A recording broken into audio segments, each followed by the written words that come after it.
Ano yun? Si Andre. Ano si Andre?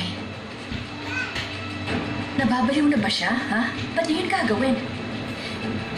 Hindi ba pwedeng ako na lang? Paano kung delikado to? Theo, meron ka kasing hindi alam eh. Kung maglalaban tayong dalawa, turug ang mga bato mo. Basta isipin mo na lang, mas malakas ako sa'yo. Bilisan mo na lang dyan.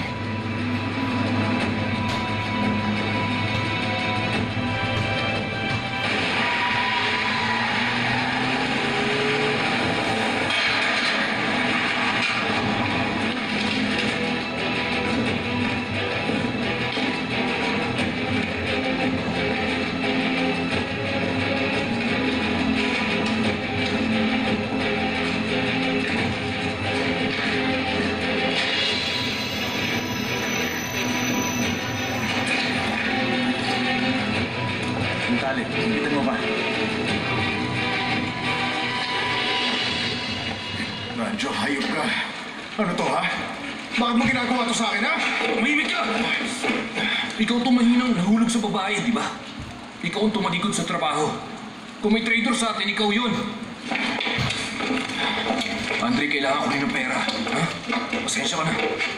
Radyo, kalagan mo ako! Ito nga pala. Ano yan? Suicide letter mo. Mahahanap nila to sa kwarto mo bukas.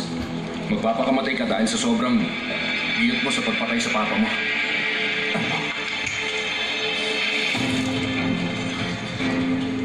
Radyo, huwag mong gawin to!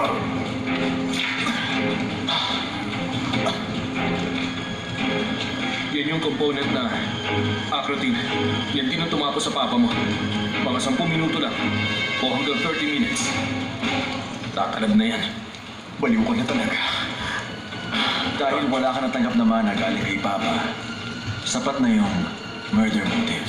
Tapos syempre, dahil kabisado mo pa rin yung bahay, na itago mo yung ebidensya sa basement. Andre, alam mo, sayang lang. Tinuring pa naman kitang kapatid.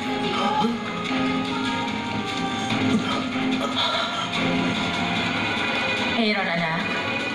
Ma? Pwede bang lumabas muna kayo ng taong yan?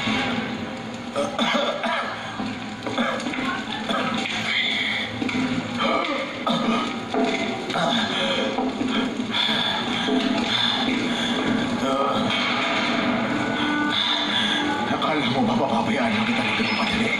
Eh, ano pa bang magagawa mo? Sumuko ka na, Andre. Wala na eh. Makakapagsumbong ka pa ba pagpatay ka na? Tingnan mo ang papa mo. Hindi na siya makakapagsalita, di ba? Paano mo? Nagagawang magsalita ng ganyan. Naging maayos ang pagtrato sa inyo ng papa ko! Bakit hindi ba ako naging mabuti? 17 years yun! 17 years. Naging sunod-sunuran ako sa kahit ano pang sabihin ng papa mo. Hindi ba sapat yun? Kaya lang. Nung usapang tagapagmana na, ang gusto niya yung kadugulang niya. Kaya mo siya pinatay. Oo. Pinatay ko siya. Pero hindi na rin naman siya tatagal eh. Malapit na rin siyang mamatay doon. Ang totoo, yung laso na yon, matagal na niyang iniinom yun.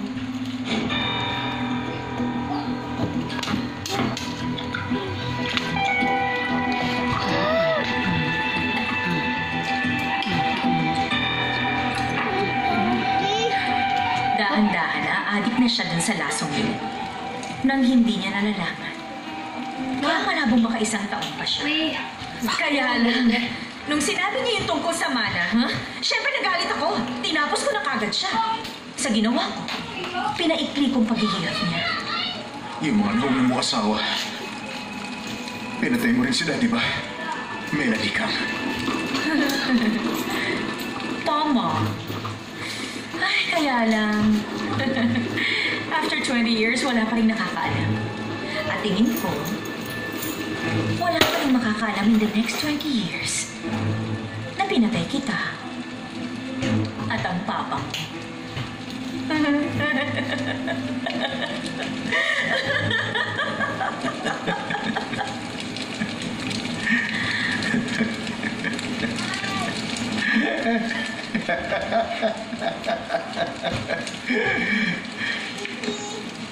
Talaga? Sigurado ka?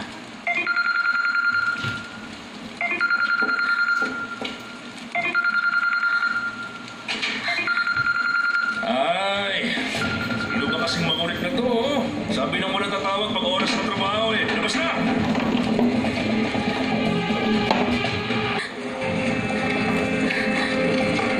Ano to? Ano ba? Sino ka ba? Bitiwan niyo ako! Ano ba? Ikaw! Ang lakas ng loob Kita mo! mo na kung gano'ng karaming tao pang inabala mo.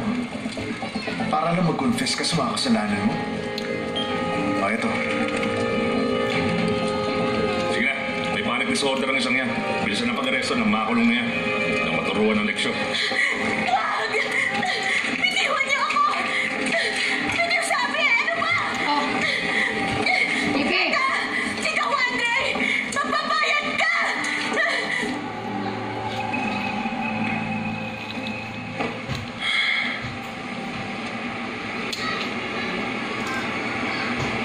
May inalok si Aaron na trabaho sa akin.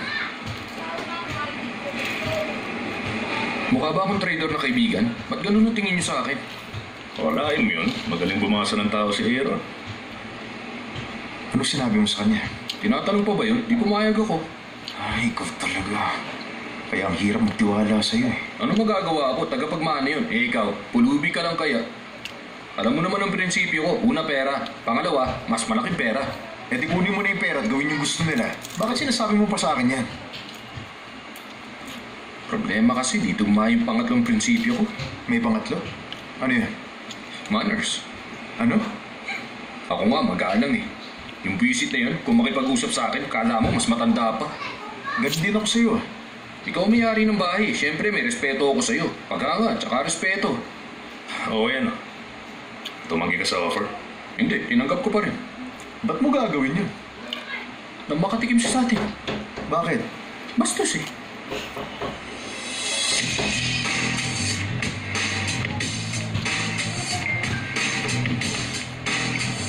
Naka-wiretap tayo.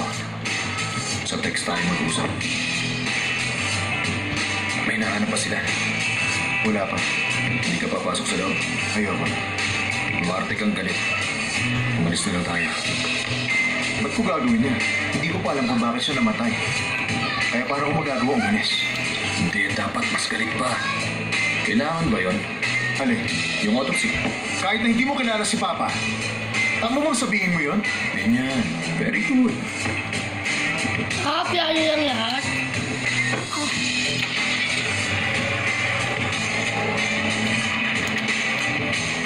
Tara, ready na tayo. Okay.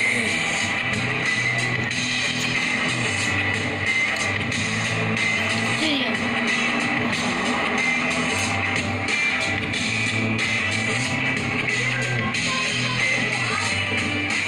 Sige, kita malapit sa kotse.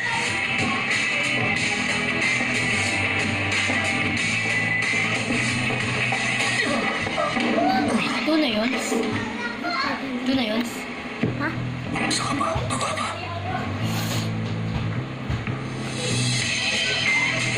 Gawin mo namang mas realistic. Sa likod kita pinupok. Tama ba may dugo ka sa noo? Ay, visit ka. Ang sakit nung kanina ah. Ano? Hindi nga totoong steel pipe yun. Ang arte-arte nito.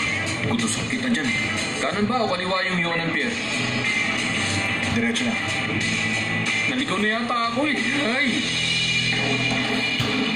Ano ba? Sinabi na bitiwan niyo ako! Ang galing. Ano ba? Kumanda ka, Andre! Magbabayad ka!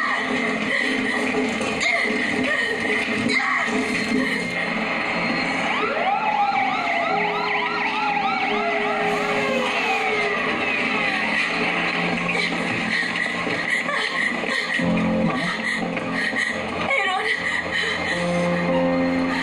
Traitor ka!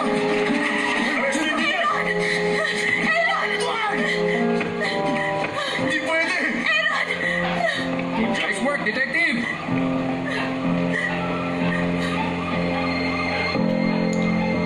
Diyan yung papatayin si Andre, di ba?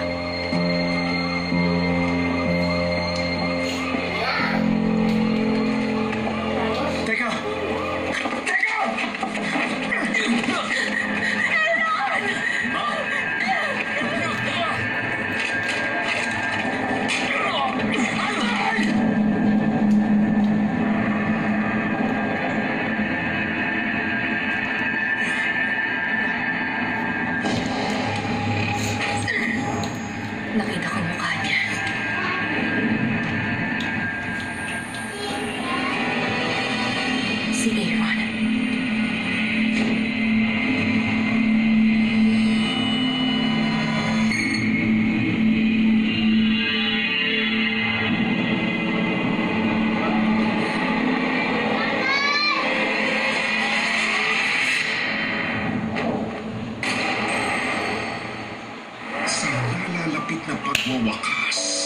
Salamat, Sheena, sa pagbalik mo. Kapag tunay ang pag-ibig, After ng surgery mo, tinitiis mo yung sakit na nararamdaman mo. Panunuuri na lang ba kitang mamatay?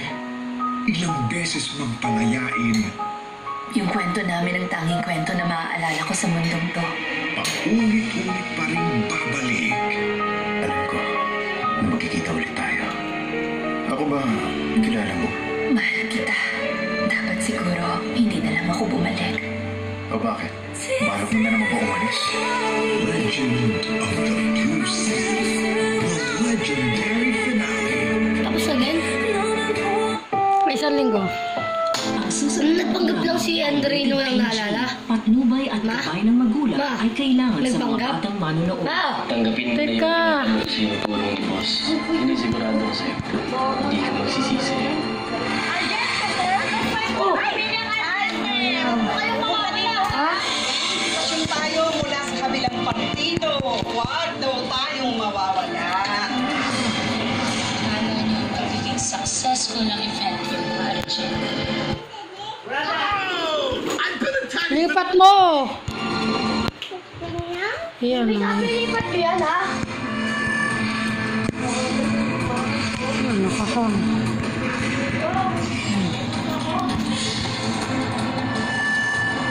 Patay mo lang.